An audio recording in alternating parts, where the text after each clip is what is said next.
Ikhwani, akhawati, salam alaikum, j'espère que vous allez bien. Alors aujourd'hui, je vais vous résumer ici comment calculer une intégrale. D'accord? Alors d'abord, je donne la définition. Soit f est une fonction continue sur un intervalle i, f, grand F, une primitive de petit f sur i. Alors on a quel que soit a, b appartenant à i, A et B dans I, c'est-à-dire quel que soit le couple AB appartenant à I au carré, l'intégrale de A à B f de x d de x, c'est égal à grand F compris entre A et B, ce qui est f de B moins f de A. Mes amis, n'oubliez pas de mettre un like et de s'abonner si vous n'êtes pas encore abonné et de partager mes vidéos. Et merci. D'accord? Là, ça s'appelle f de B moins f de A. Moins f de A, ça s'appelle l'intégrale de f sur A, ou l'intégrale de f de A à B. Alors, donc, vous voyez ici que pour calculer l'intégrale, il faut savoir sa primitive, grand F. Mais ce n'est pas toujours facile de trouver une primitive de f. D'accord? Alors, on vous aide ici, on vous donne deux techniques. Une qui s'appelle l'intégration par partie et l'autre, ça s'appelle l'intégration par changement de variable. Alors, l'intégration par partie, qu'est-ce que ça veut dire? Ça veut dire si on a, alors définition, si on a u et v, deux fonctions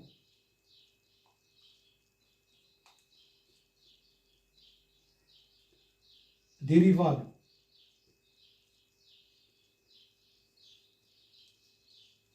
sur i, et leur dérivée u' v' continue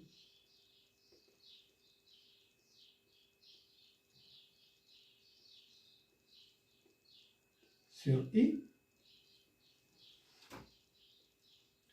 Alors, on a l'intégrale de a à b de u v'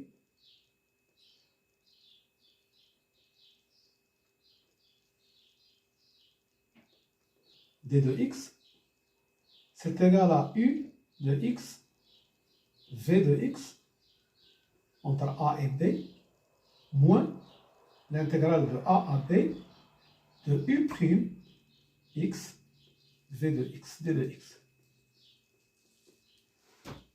Donc vous voyez ici l'intégrale de uv', c'est uv entre b et a, c'est-à-dire u de a, v de a, moins u de b, v de b, moins l'intégrale de a à b de u', v de x, d de x. Donc on passe de l'intégrale uv' à l'intégrale de a à b de u'v.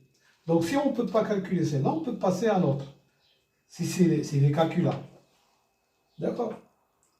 Alors ça s'appelle, cette technique, ça s'appelle une intégration par partie. Alors je vous donne un exemple. Par exemple,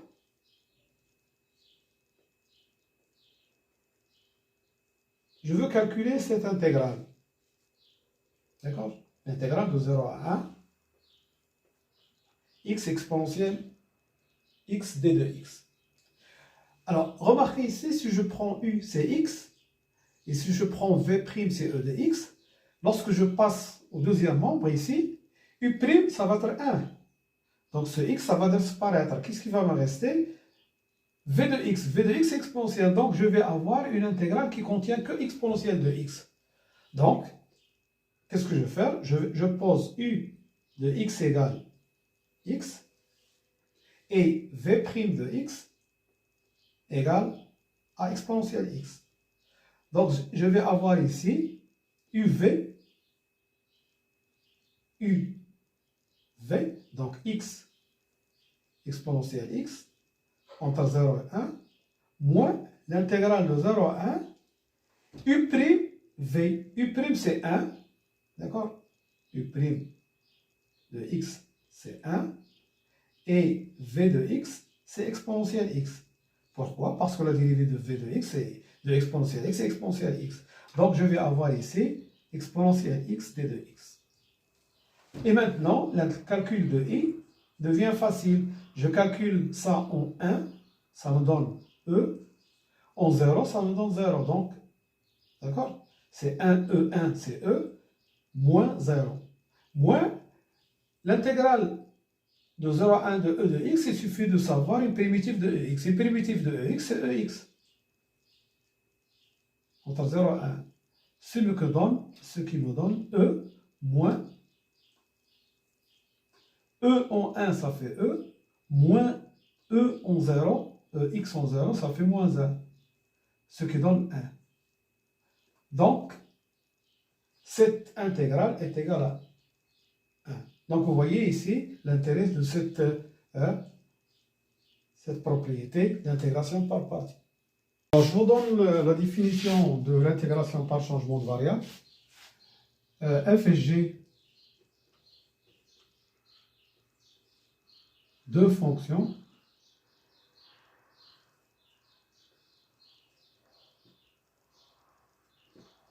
telles que G dérivable sur I et sa dérivée G' continue sur I. F continue sur G de I. Alors, on a l'intégration de A à B de F de G de X, G' de X et de X, c'est égal à l'intégrale. Alors, qu'est-ce qu'on va faire? On va poser ça T. Donc ici, ça va être D de T. Donc c'est F de T, dt,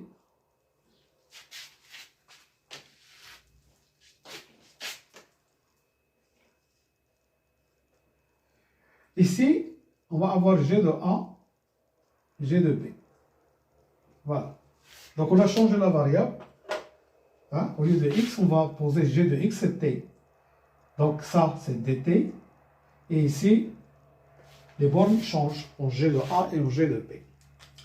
Alors, je vous donne un exemple. Je veux calculer l'intégrale J de 0 à E carré de d de x sur 2x plus 2 racine carrée de x. Alors, qu'est-ce que je vais changer? Je vais chercher une forme comme ça. F de g de x.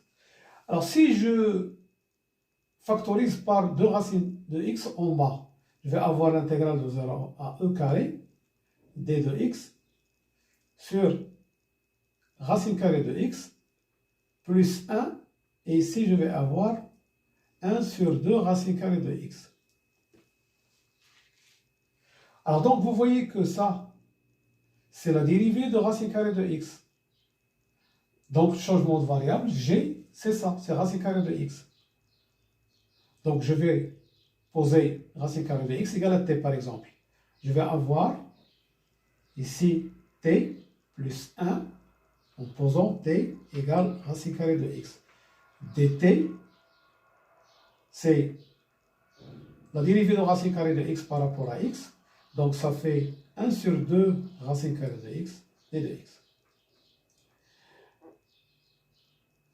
Donc, ça, d de x fois 1 sur 2 racine, c'est dt. Et ici, je vais avoir t plus 1. Les bornes, je calcule l'image de 0, c'est 0. L'image de e au carré, c'est e. Voilà. Alors maintenant, il me suffit de trouver la primitive de 1 sur t plus 1. Une primitive de 1 sur t plus 1, c'est ln de t plus 1. Sur l'intervalle 0, e, t plus 1 est positif. Donc ça, c'est compris entre 0 et e. Ce qui donne g égale ln de e plus 1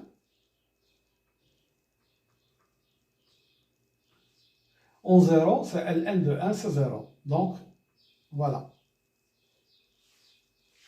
G égale à ln de e plus 1. Voilà, donc nous avons ici défini qu'est-ce que ça veut dire l'intégrale de f de a à b. Donc il suffit de trouver une primitive. Mais il n'est pas toujours facile de trouver une primitive.